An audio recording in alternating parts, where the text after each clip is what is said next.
across the sacred land of Sri Lanka. Footsteps echo ancient faith. Every step taken today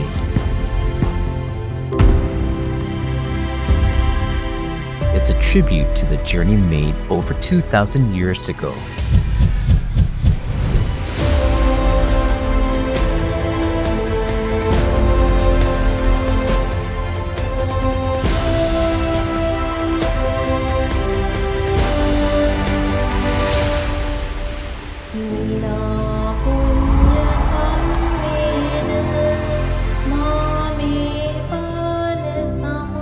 ඉතින් මේ වැඩසටහන උමනාවෙන් සිද්ධ කරගෙන යනවා. ඉතින් මේ වෙසක් මාසයේ සම්බන්ධව බුදුන් වහන්සේ දෙතිස් මහා පුරුෂ ලක්ෂණ ගුණයෙන් යුක්ත වන අතර උන්වහන්සේ මිනිසුන් අතර ඉතාමත් උසස් පුද්ගලයෙකි. උන්වහන්සේගේ ධර්මය එසේමයි. සංඝරත්නයත් උන්වහන්සේ විසින් මෙලොවට හඳුන්වා දෙන්නට වුණා. Buddhism breathes not just in temples, but in every act of kindness, in every moment of pure devotion. උන්වහන්සේ විසින් හඳුන්වා දෙන්නට උන සංඝරත්නය මහා සංඝරත්නය මේ වන විට ලෝකයේ බොහෝ ප්‍රදේශවල වැඩ සිටිනවා. අප මහා බුදුරජාණන් වහන්සේ විසින් අපට දේශනා කරලා තියෙනවා චාරිකාවේ හැසිරීම බොහෝ දිනාගේ හිතසුව පිණිස පවතී කියලා. The monks walk not for fame, not for wealth, but for the awakening of hearts, both their own and those they pass by. බුදුරජාණන් වහන්සේ ජීවමානව වැඩ සිටින කාලේ වගේම ඇත්තටම අපිට පුදුම සතුටක් දැනුනේ. බුදුරජාණන් වහන්සේ පිරිවරත් සමග ගම්දානව සිසාරා වැඩම වදාළ. In every smile, in every offering of respect, lies a silent prayer.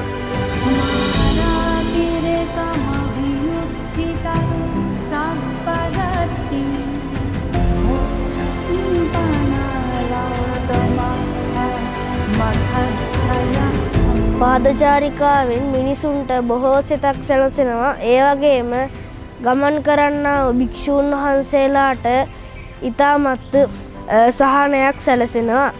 උන්වහන්සේලාට අවශ්‍ය අපි බොහෝම ප්‍රශංසා කරනවා ලංකාවට මේ වගේ අත්දැකීමක් ලබා දුන්නට.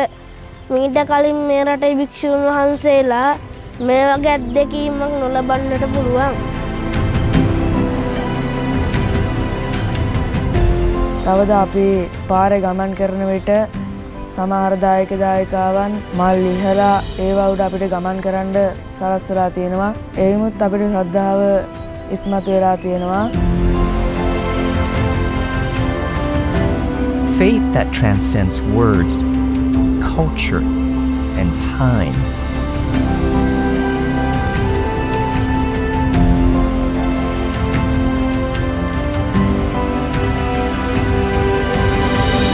ඉතින් අප ලෞතර බුදුරජාණන් වහන්සේ දේශනා කළ තිබෙනවා සබ්බ පාපස්සා කරණං කුසලස්ස උක් සම්පත සචිත්ත පරියෝදපනයි ඒතම් බුද්ධාන ශාසනං යනුවෙන් සියලු පව් දුරුකොට කුසල් රැස් කරන්න යනුවෙන් අප ලෞතර බුදුරජාණන් වහන්සේ දේශනා කරලා තිබෙනවා.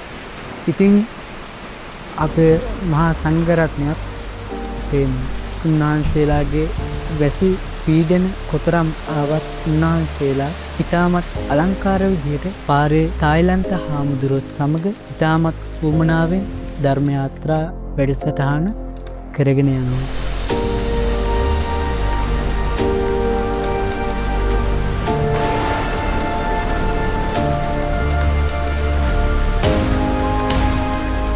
අපි ඒක නතර වෙනක අපි යන්න තියෙන ගමන ඒ විදිහට අපි ගියා. අපි සියලු දෙනාම එකමුතුව අපේ ගමන පරිස්සමින් ගානට අපි ගියා. අපිට මගදී ඔක්කොම තියෙන අඩුපාඩු ඔක්කොම නවරදවා අපිට Through countless trials and tribulations, The journey continues, step after step. අපේ හාමුදුරුවන් වහන්සේලා ගමක් පාසා නගරයක් පාසා අපේ රට හරහා මේ විදිහට පාගමනින් වඩිනවා දැක්කහම කාලි වගේම පුදුම සතුටක්. ඇඟ හිරි වැටිලා ගියා. ඇත්තටම මේම ඒ වගේ සතුටක් කියලා නිම කරන්න බෑ. To keep our faith strong and ensure its strength is carried forward to future generations.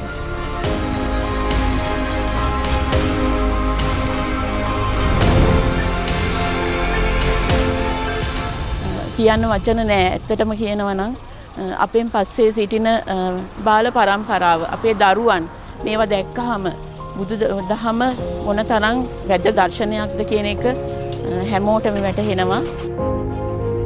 Carrying the torch of Dhamma into tomorrow's world.